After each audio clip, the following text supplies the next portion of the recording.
ଆଜି ଆମେ ପଢ଼ିବା କ୍ରମହ୍ରାସମାନ ସୀମାନ୍ତ ଉପଯୋଗିତା ନିୟମଟି ମୁଦ୍ରା ପ୍ରତି ବା ଟଙ୍କା ପ୍ରତି ପ୍ରଯୁଜ୍ୟ କି ନୁହେଁ। ମୁଦ୍ରା ବା ଟଙ୍କା ହେଉଛି କିଣିବା କ୍ଷମତାର ପ୍ରତୀକ। ତେଣୁ ମୁଦ୍ରା ଦ୍ୱାରା ଆମେ ବିଭିନ୍ନ ପ୍ରକାରର ଜିନିଷ କିଣିପାରୁ। ମଣିଷର ଅଭାବ ଅସୀମ ହୋଇଥିବାରୁ ମୁଦ୍ରା ଦ୍ୱାରା ବିଭିନ୍ନ ପ୍ରକାରର ଦ୍ରବ୍ୟ କିଣିବାର ଇଚ୍ଛା ମଣିଷର ବନ୍ଦ ହୁଏ ନାହିଁ। ଯଦି ଆମ ପାଖରେ ମୁଦ୍ରାର ବୃଦ୍ଧି ହେବ ତେବେ ଆମେ କ'ଣ କରିବୁ ନା ଅଧିକରୁ ଅଧିକ ଅଭାବ ପୂରଣ କରିବାକୁ ସକ୍ଷମ ହୋଇପାରିବୁ। ତେଣୁ ଏହି କାରଣରୁ କ୍ରମହ୍ରାସମାନ ସୀମାନ୍ତ ଉପଯୋଗିତା ମୁଦ୍ରା କ୍ଷେତ୍ରରେ ସମ୍ପୂର୍ଣ୍ଣ ରୂପେ କାର୍ଯ୍ୟ କରିନଥାଏ।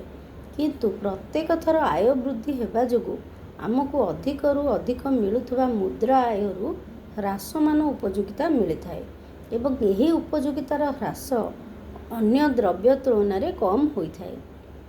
ଉଦାହରଣ ହେଉଛି, ଜଣେ ଧନୀ ବ୍ୟକ୍ତି ଅତି ସହଜରେ 5 ଟଙ୍କା ଭିକ୍ଷା ଦେଇପାରିବେ, କିନ୍ତୁ ଜଣେ ଗରିବ ବ୍ୟକ୍ତି 5 ଟଙ୍କା ସହଜରେ ଭିକ୍ଷା ଦେଇପାରିବେ ନାହିଁ। କାରଣ ମୁଦ୍ରାର ସୀମାନ୍ତ ଉପଯୋଗିତା ଧନୀ ବ୍ୟକ୍ତିଙ୍କ ପାଇଁ ଯଥେଷ୍ଟ କମ୍ ଆଉ ଗରିବ ବ୍ୟକ୍ତିଙ୍କ ପାଇଁ ଯଥେଷ୍ଟ ଅଧିକା ଅଟେ। ତେଣୁ ସବୁଠାରୁ ଗୁରୁତ୍ୱପୂର୍ଣ୍ଣ କଥା ହେଉଛି ମୁଦ୍ରାର ସୀମାନ୍ତ ଉପଯୋଗିତା କେବେ ହେଲେ ଶୂନ୍ୟ ହୁଏ ନାହିଁ। ଆମେ ଯଦି ଇଂଲିଶରେ କହିବା ତେବେ marginal utility of money will never B zero. ମନେ ରଖ, ମୁଦ୍ରାର ସୀମାନ୍ତ ଉପଯୋଗିତା କେବେ ହେଲେ ଶୂନ୍ୟ ହେବ ନାହିଁ।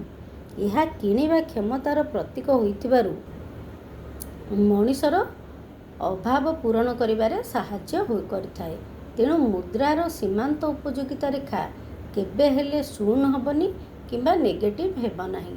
ଏଥିରୁ ଆମେ କ'ଣ ଜାଣିଲୁ ନା ମୁଦ୍ରାର ସୀମାନ୍ତ ଉପଯୋଗିତା ସୂତ୍ରଟି ଆଂଶିକ ଭାବରେ ମୁଦ୍ରା ପକ୍ଷରେ ପ୍ରଯୁଜ୍ୟ ଅଟେ। ଅର୍ଥାତ୍ ସୀମାନ୍ତ ଉପଯୋଗିତା ସୂତ୍ରଟି ମୁଦ୍ରା ବା ଟଙ୍କା କ୍ଷେତ୍ରରେ ଆଂଶିକ ଭାବେ ପ୍ରଯୁଜ୍ୟ ଅଟେ, ସମ୍ପୂର୍ଣ୍ଣ ଭାବେ ପ୍ରଯୁଜ୍ୟ ନୁହେଁ।